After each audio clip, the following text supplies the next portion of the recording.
L'âme a demandé à son époux de se communiquer dans le secret, c'est-à-dire de substance à substance, sans l'intermédiaire des sens, qu'ils soient intérieurs ou extérieurs.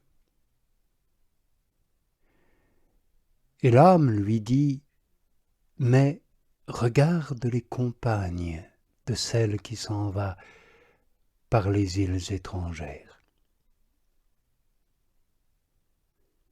Nous l'avons déjà dit, le regard de Dieu signifie son amour. Celles que l'âme appelle ses compagnes sont la multitude des vertus, des dons, des perfections, des richesses spirituelles dont elle est ornée. Elle semble donc dire « Tourne-toi du côté de mon intérieur, ô mon bien-aimé. Regarde avec amour les vertus et les perfections que tu as données comme compagne à mon âme, afin qu'étant épris d'amour pour moi, tu te caches au milieu de ces vertus et que tu t'établisses. Sans doute ces vertus t'appartiennent, mais depuis que tu les as données à mon âme, elles sont aussi à elle.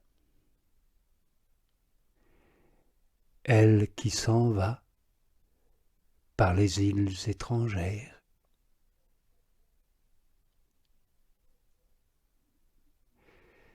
Celle qui s'en va par les îles étrangères n'est autre que mon âme elle-même.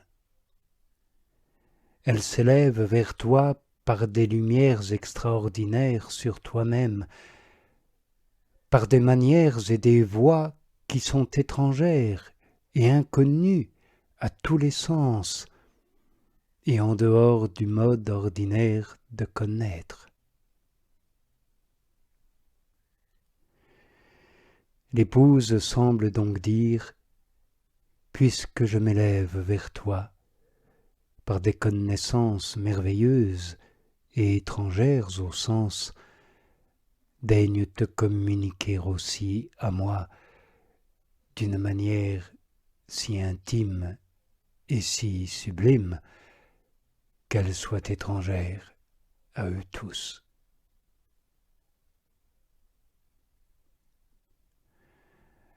Dans la strophe suivante, la 33e, c'est l'époux qui reprend la parole. La blanche colombe est rentrée dans l'arche avec le rameau. Et déjà la tourterelle a trouvé son compagnon tant désiré sur les rives verdoyantes. Il chante la pureté de l'âme en cet état. Les richesses et la récompense obtenues pour s'y être disposées et pour avoir souffert afin de parvenir jusqu'à lui. Il chante également le bonheur qu'elle a eu de trouver son époux dans cette union. Il donne à entendre que ses propres désirs sont accomplis dès lors que l'âme possède en lui les délices et le rafraîchissement après avoir enduré les souffrances et les angoisses de la vie et du temps passé. La blanche colombe. L'époux appelle l'âme blanche colombe, à cause et de la blancheur et de la pureté qu'elle a reçue de la grâce trouvée en Dieu. Et il ajoute, la blanche colombe est rentrée dans l'arche avec le rameau. Il compare ici l'âme à la colombe de l'arche de Noé, symbolisant par ses allées et venues ce qui advint à l'âme. La colombe, après être sortie de l'arche de Noé, y retourna en portant au bec un rameau d'olivier, comme signe que la miséricorde de Dieu faisait enfin cesser les eaux du déluge qui avaient englouti la terre. De même, l'âme dont nous parlons est sortie de l'arche de la toute-puissance de Dieu le jour où elle fut créée.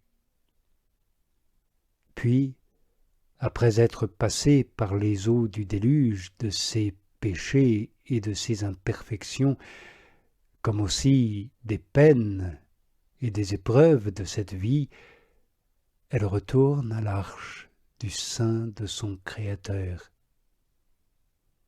Elle porte le rameau d'olivier, image de la clémence et de la miséricorde dont Dieu a usé à son égard en l'élevant à un si haut état de perfection quand Dieu l'a délivré des eaux de ses péchés qui inondaient la terre de son âme et l'a rendue victorieuse contre ses ennemis qui dirigeaient toute leur batterie contre elle afin de l'empêcher d'obtenir cette faveur. Voilà pourquoi le rameau d'olivier qu'elle porte indique la victoire qu'elle a remportée sur ses ennemis et les fruits de ses souffrances. Ainsi donc, la petite colombe non seulement retourne maintenant à l'arche de son Dieu, toute blanche et toute pure, comme elle en était sortie le jour où elle fut créée, mais de plus elle porte le rameau d'olivier, qui figure la couronne qu'elle a acquise et la paix qui est le fruit de sa victoire.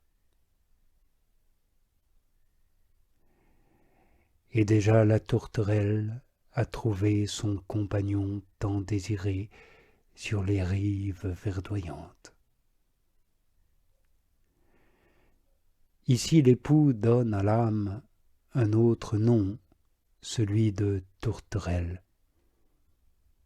parce qu'elle est alors semblable à cet oiseau qui vient de trouver le compagnon qu'elle désirait. Cette comparaison s'entend mieux si l'on sait ce que fait la tourterelle d'après ce que l'on en raconte. Tant qu'elle n'a pas trouvé son compagnon, elle ne se pose jamais sur une branche verte. Elle ne boit pas d'eau claire ou fraîche, elle ne se met pas à l'ombre, elle ne se joint pas aux autres oiseaux, mais quand enfin elle trouve celui auquel elle doit s'associer, elle jouit de toutes ces choses et lui reste fidèle. Il en va de même pour l'âme. Avant de parvenir à l'union spirituelle avec son bien-aimé, elle doit vouloir s'abstenir de toute délice en dehors de lui, ne pas se poser sur le rameau vert des honneurs, de la gloire et des joies de ce monde, ni boire de leur eau limpide et fraîche, ni profiter de leur ombre, ni s'appuyer sur rien de créé, mais soupirer dans l'isolement et le renoncement par rapport à toutes les choses d'ici-bas, jusqu'à ce qu'elle ait trouvé son époux. Et comme, avant d'arriver à cet état, l'âme a imité la tourterelle pour rechercher son bien-aimé, sans trouver ni vouloir trouver de consolation et de rafraîchissement si ce n'est en lui, cet époux chante dans cette strophe le terme des épreuves de son épouse et l'accomplissement de ses désirs, quand il dit « Et déjà la tourterelle a trouvé son compagnon tant désiré, sur les rives verdoyantes.